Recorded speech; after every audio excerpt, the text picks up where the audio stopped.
And that's our main thing. So good morning, everyone. My name is Officer Peter Mitchell. I'm with U.S. Customs and Border Protection. I'm also with Officer Rory Gernon. We work together here in New Jersey out of the port of Newark, New Jersey, airport and seaport. We are recruiters for CBP. And a little background, CBP we're kind of an oddity in law enforcement. We are the largest law enforcement agency in the federal government. We're probably also the most least known because what we do is in very specific environments. So we basically work the airport, land border, seaport environment, pretty much anywhere where people and or merchandise enter or leave the country. So locally, we'd be at Newark Airport, Newark Seaport, John F. K. International Airport, Philadelphia. If anyone's ever traveled overseas, you've gone to, say, Jamaica or Mexico, you come back from vacation, you wait in that long line where we check your passport, right? Make sure you have all the proper documentations. If you are a foreign national, make sure you have a visa. If you're a U.S. citizen, we just check your passport. Then we might also go through your bags. We're looking for everything from narcotics to terrorist weapons to fake Gucci handbags to, bootleg pharmaceutical medications. Pretty much anything or anyone who might do some kind of harm to the United States, America, either the people or the economy, we're at the borders trying to protect. We always say we're kind of like the second line of defense after the military, that we protect the homeland. And so that's how we do. We work in the airport environments like that. We are in all 50 states, so pretty much any international airport. So like here in Newark and New Jersey, so we're at JFK, Newark Seaport, as I said. Along the southern border, we're very big, any port of entry between the United States and Mexico, as well as up north with Canada. So a lot of those locations are international gateways, but they're kind of smaller. So you might have ports up in North Dakota where you have about 5 or 6 officers compared to Newark, where we have 900, and I think we are at 920 right now. So we do have we're nationwide, but there are different capacities in how many officers and what we have here. We are a federal law enforcement, like I said, so we're based on a civil service type exam, just like you would take for a New Jersey State Police or NYPD. The one good thing about us and anyone federal, all the federal tests to take are free. When you sign up for our test, it's a couple hours every day, but there's no cost involved. I believe New York Police Department has up to 75 hours. Port Authority, they're probably up to about 100 something. Anything federal, be it us, be it FDA, be it FBI, DEA, FBI, are all free to take. So if you are interested in pursuing law enforcement, I will say it does not hurt to try every place, because as we'll get into a little later as we talk about our process, everything in the federal government normally moves at almost a glacially slow pace sometimes because we're still a government agency. And now with the advent of COVID, we are even slow for us, if that makes any sense. We're even slower. So I do recommend, if you are looking for law enforcement, take everything you can, be it a local, if you hear that they're looking for specials in Belmar or Seagirt, places like that, as well as all the federals, put every option out on the table, because chances are it's going to take a couple of months, if not longer, for everyone to get back to you. And it's good to have a couple irons in the fire as you go through. So I will speak a little bit about our process. Like I said, we are civil service tests. So we go to cbp.gov/careers.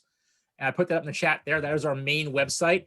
That will eventually lead you over to usajobs.gov to apply. But just a little background, usajobs.gov is kind of like the monster.com for the federal government. And pretty much every federal agency throughout the country hires through there. That having been said, it's very wieldy. It's a tough website to navigate, but you can search by either location, by specialty, or by agency and see what's out there. So you could search by CBP New Jersey. You could search by looking for accounting. You're looking for, automotive repair, things like that. They all pop up through there. So it's a little tough. You have to kind of figure out how to work your search just right. Once you do get that search, so the nice thing about usajobs.gov is you can set up a job search agent where basically it'll look for the certain keywords and parameters you put in. And every time a job pops up and say you're looking for FBI, CBP, or whatever you put in there, it will send you an email saying, hey, such and such just opened from this organization, go online to apply. So it is a great asset to have. Like I say, it's just very tough to go through.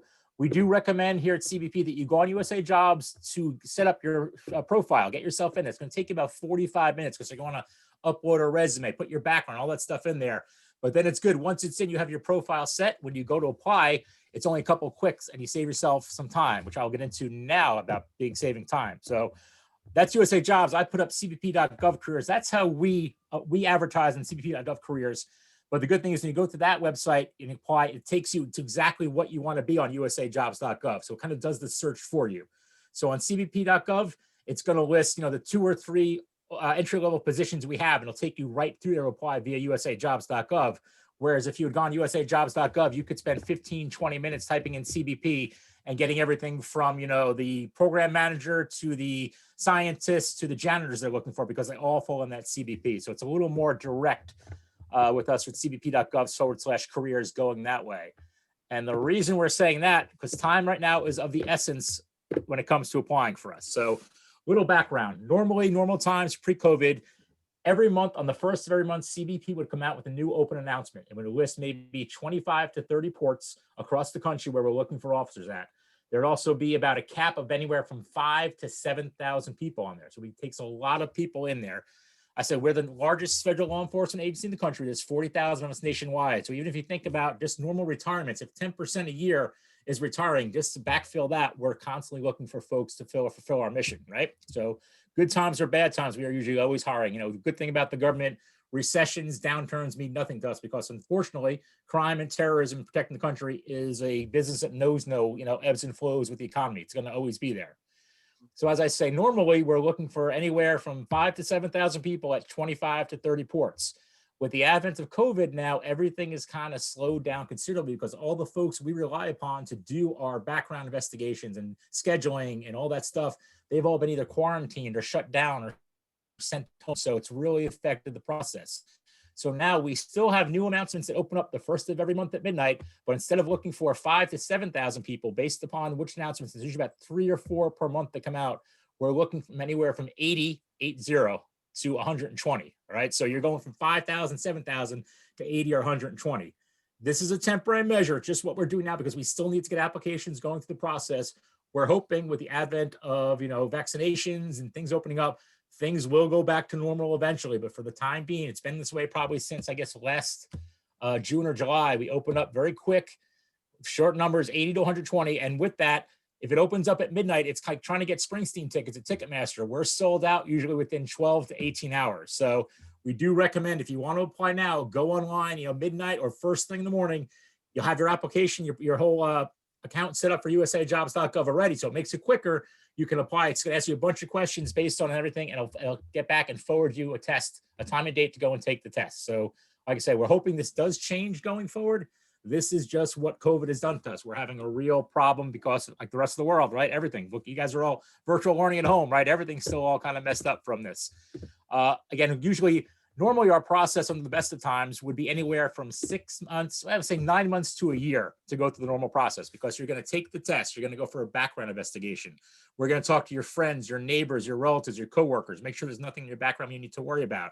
You're going to go for a polygraph. You're going to go for a medical examination. So it's a lengthy process to begin with. And again, now with COVID, we've gone from a time frame of telling folks, well, you can probably expect between the time you take the test and the time you get hired from 9 months to a year, we're looking at an average of 18 months right now. So it is a long process, unfortunately. Again, we're hoping this is just a temporary hiccup in the road. Within the next couple months or year or so, we'll be back to our lightning quick pace of only, 9 months to a year for the federal government to hire through the process. The good thing is it's not just us, or the bad thing is it's not just us. Any federal law enforcement, any local law enforcement, the process is kind of lengthy because it's just how we work. There's a lot of different steps to go through, from the medical to the background to everything we go through. Really quick, I am seeing a question. Is there a specific skill set or experience that would stand out in a resume to help our students secure tests? Excellent question. Now, the thing about us, we are the last federal law enforcement agency that does not require a college degree. So basically, you can get your college degree to get in the door to take our test. That's all sorts of civil service tests. You need certain requirements to get in the door, kind of punch your ticket to take the test. One of them being a 4-year college degree. If you don't have that, but you have 3 years of full-time work experience, we'll accept that as well. Now, when we say 3 years full-time work experience, we're not talking about being a cop or law enforcement. Anything where you've done for 3 years straight full-time that basically has shown that you can basically deal with people and speak to people. A big part of our job is we're at the border, we're interviewing folks. People come through your line at the airport, on the border, you're asking the purpose of your trip, you're trying to find out where they're going, what they're doing. And we're kind of developing based on a really quick questioning, whether they're a legit traveler, like 95% of the population, or that 5% here that's here to do something different. So we like to see people that can speak to people, have social skills. So if you were a bartender, a waiter, a waitress, if you worked customer service at Target, if you were at a Wegmans as a cashier, you show us that you worked 3 years full time, you have the experience where you can actually speak to people and communicate. That's what we're looking for too. So it's either 4-year college degree, 3 years work experience, or you can combine 2. If you have 2 years of college, say you've got your associate's degree, but then you've got a full year work experience where you were working at, I'm going to pick a thing at Firestone Tires as customer service rep, you're talking to people. That will get you in the door to take the test. The third ticket in is military. If you are a 4-year, if you have a veteran status as military vet, 4 years military, that will get you in the door too as well. Or If you got 2 years military, a year of college, 2 years military, a year of work, full-time work experience, you can kind of mix and match all three to get yourself in the door. And like I say, your education experience, it never goes bad, but as far as we go, it is your ticket to get in and take the test. So supposing we're going through and I've got a doctorate from Harvard and I go and take the test, and Rory here, my partner, comes in, he's got 2 years military and 2 years full-time work experience working at Sneakers Plus. I get a 95. I'm sorry, I get an 85 on the test. He gets a 95. He outscored me. He's going to get the first shot because it goes by test score. So like I say, your background, education, experience will get you in the door to take the test. But once you take the test, it's all about your score. Now, down the road, you go to the academy, graduate. Obviously, your education experience never goes bad. That might help you down the road. We're looking for certain functions, which we'll get into later about. There's many different paths you can take from the officer position to do. But initially, it's all about that test score. So when you go online to apply, you're going to register to take the test. It'll give you a date and time at some place close to where you live. And you'll see on there's actually a sample questions. So you're going to have some sample tests to take. The toughest part about our test, we always say, is it's like basic math and English skills, stuff we all haven't done since like 8th grade, right? We've all moved on to college, work, we're worrying about geometry, and this is like converting fractions to decimals, things like that. But there are many sample tests on the website will actually help you prep. And pretty much civil service tests across the board are all pretty similar. It's basically like a general knowledge type of test. It doesn't go too deep in anything crazy at law enforcement. We're not expecting folks to have law enforcement experience. We're going to train you all for that. So we just want to know your general knowledge, and that's how the test is scored based on that. All right. So moving forward off of that, so you take our test. Like I say, our process is about 18 months right now. There's going to be a background investigation. Again, you're going to fill out basically like an 85-page booklet that basically everything you've ever done from elementary school to now, where you went to school, where you lived, who you work with, your acquaintances. You're going to ask for 3 people to give, personal references on you, every job you've ever had. We're going to go back and talk just to make sure there's nothing in your background that would preclude you from getting a federal law enforcement officer position. All right. There's a polygraph involved too. So you're going to fill out that 85-page booklet, and then further on the process, it could be a month, 2 months, 3 months, 5 months, whatever. We're going to hook you up to a polygraph machine, and they're going to basically ask questions based on the responses you already gave to make sure you're telling the truth. So there is checks and balances in there too. Now, people will ask, what if I had, a minor indiscretion in high school where I smoked marijuana or I did something? We're not, naive to think that no one's done anything. We've all made mistakes in our lives, right? We've all done things, we all think whatever. There is a lot of leeway. If you haven't done, if you did drugs a couple times in high school or college, as long as you haven't done it in the last 2 years, you're good. Even though it is legalized now in the state of New Jersey as a federal, it is still a federal crime. And especially that's one of the laws that we enforce, that we look for narcotics coming in. So we are willing to give a little leeway if you've used it in the past, but it has to be, I think, 2 years since the last time you did it. And you will get randomly drug tested throughout the course of your career. Usually about every 2 or 3 years, we all get lined up. So again, even though it's legal in the state of New Jersey and things are changing constantly, as of right now, that's still basically no-go, depending on if you're a habitual user or if you've ever sold it or distributed it, that's going to be a problem.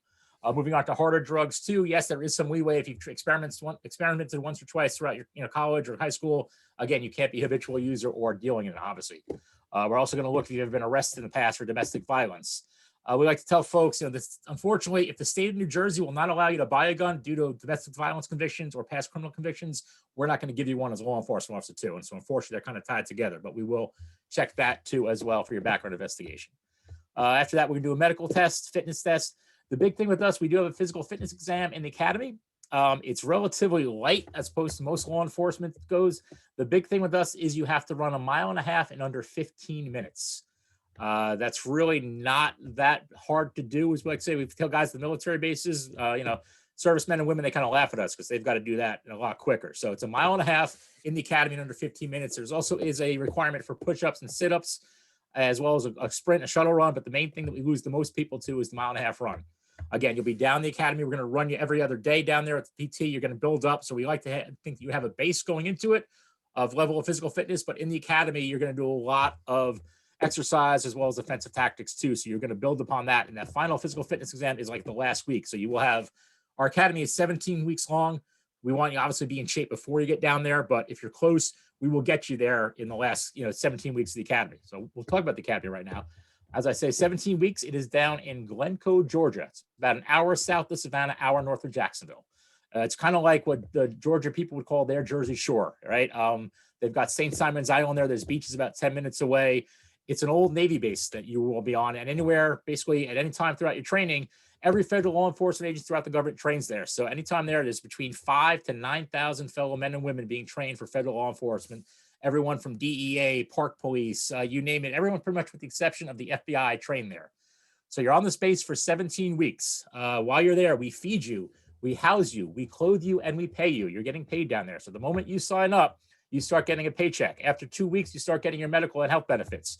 You go down to the academy, you'll be getting fed down there as well as getting paid and accruing vacation leave and sick leave. Now, obviously, you cannot use it at the academy because you're in training, but once you're out, you're already getting yourself, you've got some hours in the bank for when you're done with training to take a vacation or sick time.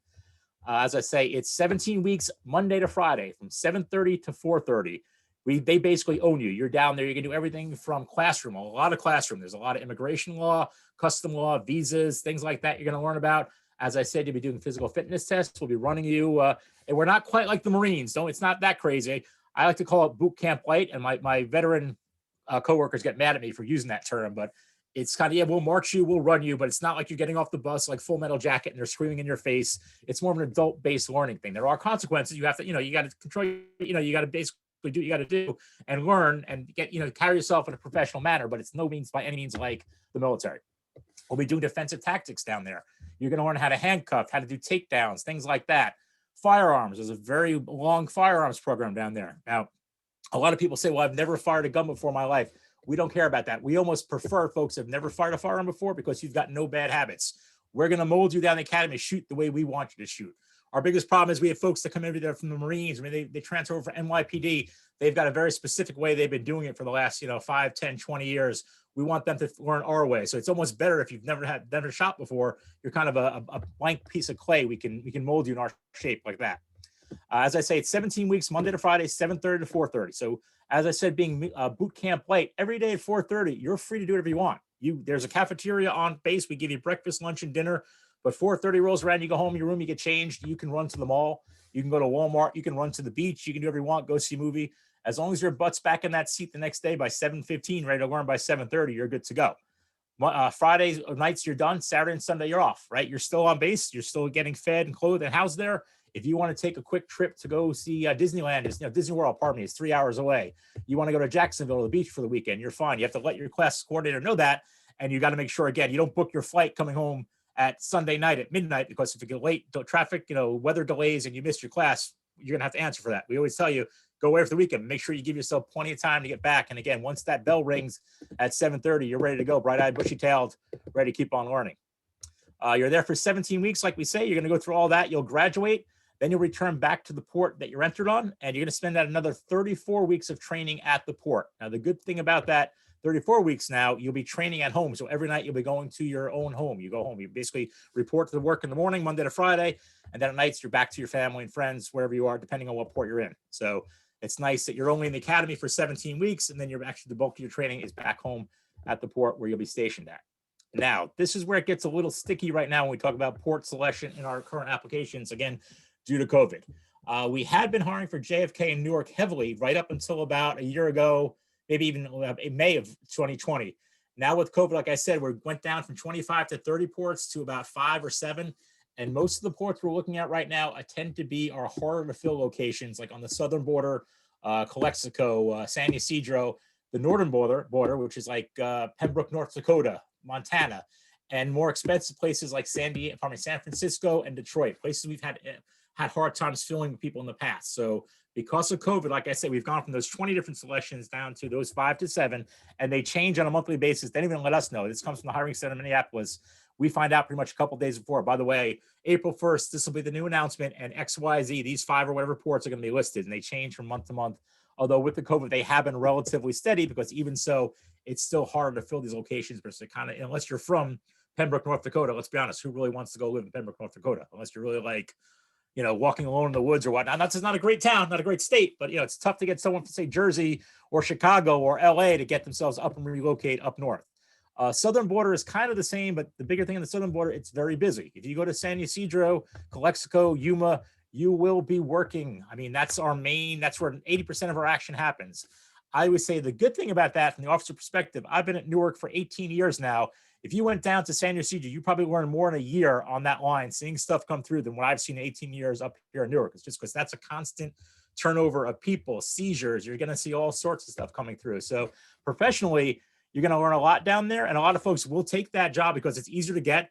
A lot of those locations too, because they're tough for the staff, we will give you a 15% bonus on top of your salary for the first 3 years. So just for showing up, you get 15% a bulk check because you have to stay there for 3 years, but every year you get 15% of your salary because they know it's a hard to fill location. That usually applies to San Ysidro as well as the places up north, like Pembroke, North Dakota, where we have other places to go. Now, once you're there, like I say, it's not a career move. You're not stuck there forever. There is opportunities to move. It might not be easy, but it can be done. And to speak of that, so when you sign up for CBP, we're not like the military. If there's any vets out there, it's not like the military, even like the FBI or DEA. They can move you at any time. They have what's called a mobility agreement. So if you're an FBI agent, you get hired for a year, you're in Seattle, they could come in one day and say, hey, guess what, Officer Mitchell, you've been transferred. You got 3 weeks to pack up your stuff. You're going to be in Mobile, Alabama for the next 2 years. They're kind of at the needs of the agency. The good thing with us with CBP, wherever you get hired for, you are there your entire career unless you make the decision to go move. So, for example, I got hired in 2003 at Newark, New Jersey. I retire hopefully in 7 years and 5 months. I will be retiring out of Newark, New Jersey because this is where my life is. I have my family's here, my parents, my everyone. I love the beach. I'm a shore guy. I don't want to move, so I don't have to. However, suppose I come home from work next week. My wife's like, listen, you know what? My dad's not doing well down in Florida. I think we should relocate the family. I could put in for a transfer and say, hey, I'm looking to either swap or transfer to, say, West Palm Beach, Orlando, Miami, Fort Lauderdale. It's not guaranteed, but it will work through you. There are ways to get down. You can either swap with someone.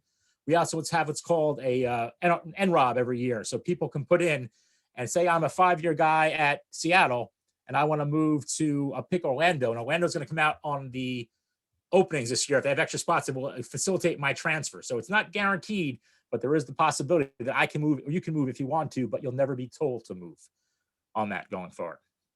I've just like thrown out a lot of information. I'm going to take a quick step back. Anyone have any kind of questions here? Anyone thing in the chat? Yeah. Or if, no, it's funny. I had my questions listed, and I was check up. You went up, check. But in terms of the commitment, so it's a lot of training involved. Is there something that a recruit needs to sign in terms of a commitment for? So if say you're going through the training and maybe this is not for me, is that okay to bow out, or is there something that they're committing to? As I say, we're just like working for Citibank. We're not the military. You don't sign on. You don't have to give us 2 years, 4 years, 8 years. We've had people go down the first day of the academy and say, you know what, this isn't for me, and walk away and resign. Good luck to you. Obviously, we don't want you to do that. We've had people go through the whole academy right before say, you know what, I didn't realize that it's not, there's a danger aspect in here, or it's not for me. You could walk away at any time. You're not bound by any legal agreement. We're not going to come after you for any kind of money or like that. You can walk away. Again, we prefer you didn't. We prefer you go in knowing what you're getting into. But there's no lockdown. There's no, you have to give us at least 4 years. At any point, you can walk away. If something else came up or you had to change of heart, you're free to go. Awesome. And in terms of the initial pay, so I heard a lot of incentives, but is there just a range of a salary for a new recruit per year, or how does that increase over time? Yeah, so how it works for us, we're what's called the GS level scale.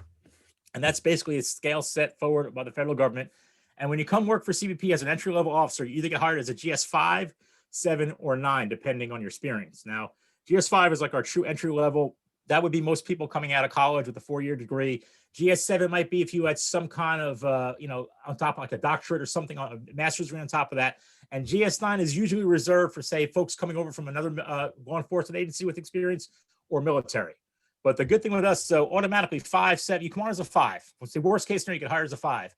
With CBP, the first 4 to 5 years, every year on your anniversary, you go up 1 GS level just for showing up for that entire year. So even if you start off at GS5, say you start April 1st this year as a GS5. Next year, April 1st, you go GS7. The year after that, April 1st, you go GS9. Then you go GS11, then you go GS12. And that's pretty much, you top out at GS12, then we have what's called step increases, but you always start on. So worst case scenario, you have a GS5, you get hired as a GS7. Within a couple of years, you guys are in the same scale anyway, as it is. Now, it does vary by location, but I will speak of like New York, New Jersey area. Right now, GS5, I want to say, is about $47,000 to start. So that would be a GS5. Then GS7, we go back to 57, and it pretty much goes up around about 10 grand whereabouts every year. I know right now the base salary for GS12, which you would hit after 4 or 5 years here, was $84,000. out of Newark, New Jersey. Now, again, that's going to vary depending. We're one of the higher cost of living places in the country. San Francisco is the other. Houston's expensive. On the southern border, you might make $5,000 less, but the cost of living is less down there too as well. So it does vary based on location. The good thing too, on top of that, so if you come on GS5, you can also make up to $45,000 a year in overtime. We get paid overtime as a double rate. Now you have to work for that, but you're allowed to actually, we cap you at 45. You can't make any more than 45. I'm going to be honest with you that not many people hit that number. I know in Newark, most people will probably do $20,000 to $25,000 a year overtime. If you're doing 45,000, you're working every day. You're spending your lives at the port, which is great. That's what you want to do. But to have a common, a family balance and make money, most people do anywhere about 15 to 25, depending on that.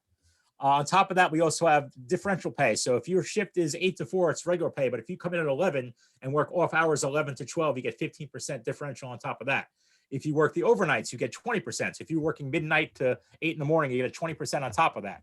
If you work Sundays for us, you get time and a half, say, pay for Sundays, as well as holidays, you'll get time and a half too. So the base salary is out there, and if anything, law enforcement, don't ever just look at the base salary. There are going to be a lot of stuff in there as far as overtime, night differential, things like that will get paid on top of that. But, you can make, obviously within 2-3 years, you're making 6 figures here if you're actually applying yourself to it. That's amazing. That's a lot of incentives there. For a student that was maybe thinking about after they pursue their associates and they want to pursue this, what can they do while they're a Brookdale student to be the best candidate when they do apply with you guys? Pete, would you like a I'll let you go with it, Roy. Yeah, run with it. run? So look, as Pete kind of touched on before, we're looking for all around well-rounded candidates. We're looking for some kind of community involvement. We're looking for, some education, school involvement if you're part of clubs. One of the biggest misconceptions that we always go to touch on is, a lot of people are under the assumption that, oh, well, I need a criminal justice degree. And that is absolutely not the truth. What we like to say is that we are fortunately one of the remaining agencies where you if you have the proper age and time of service, you could still retire at 20 years. So we always like to emphasize, listen, have a fallback plan, have a backup plan upon retirement. If you just served 20 years in a law enforcement capacity, maybe you want to, explore a different route. You'll still be young enough upon retirement from us. So, look, be diverse, get some, other interests under your belt other than law enforcement. But again, a lot with us has to do with our composite, before the application process, abstain from getting in trouble.